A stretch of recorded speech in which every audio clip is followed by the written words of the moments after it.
Hi there, my name is Dimitris Karlabidis, and in this video, we will talk about a cumulative frequency graph. To begin with, as always, let me try to explain in simple words what a cumulative frequency graph really is. A cumulative frequency graph, as the one we have in front of us, is a way to visualize, a way to show how many times something, whatever that is, happens up to a certain point. In a cumulative frequency graph, the graph plots the cumulative frequency of the data on the y-axis, on the vertical axis, and the variable values on the x-axis respectively. Each point now on the graph represents the total number of occurrences up to and including that value on the x-axis.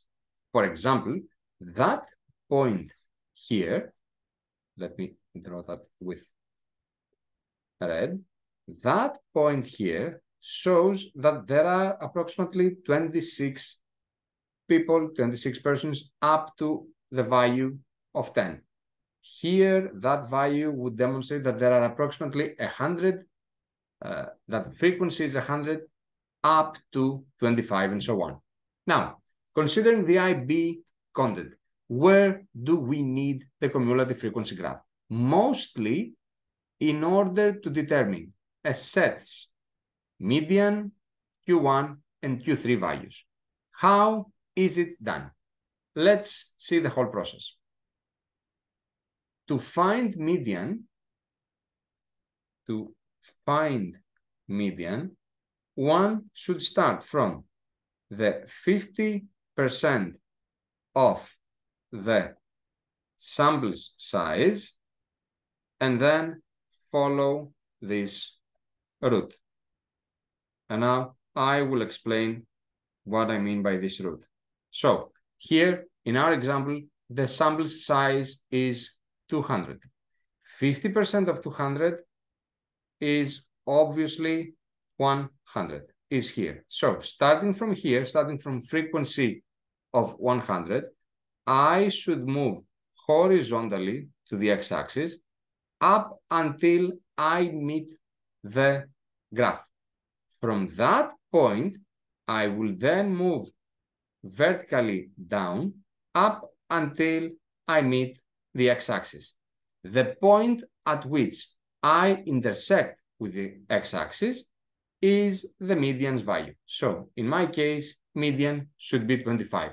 Similarly to this method, we apply same processes to find Q1 and Q3.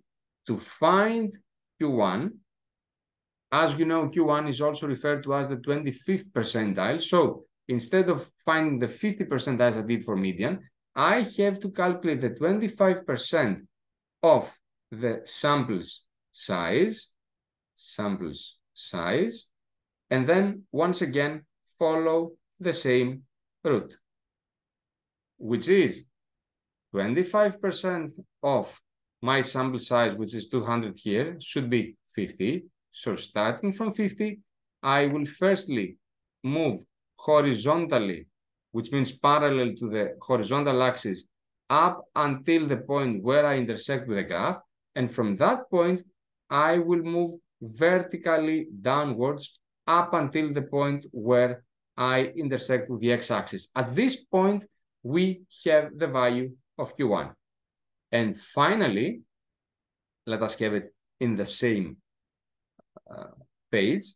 To find Q3, as we should know, Q3 is also mentioned as the 75th percentile of a data set. So to find Q3, I should begin by the 75th percent of the sample's size, and like before, follow that route. So 75% of 200 in my case is 150.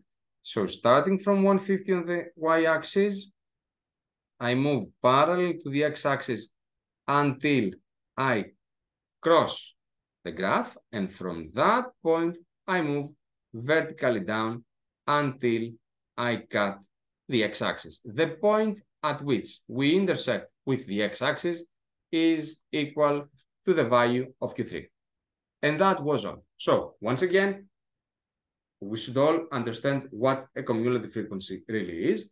And most importantly, we should remember that in terms of the IB content, we are most likely given a such graph in order to determine a set median, Q1, and Q3.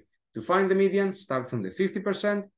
To find Q1, start from the 25th%. To find Q3, start from the 75th%, and always follow that same path.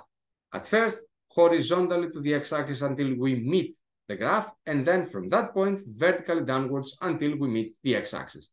These values will be the values of Q1, median, and Q3 respectively. That was really all.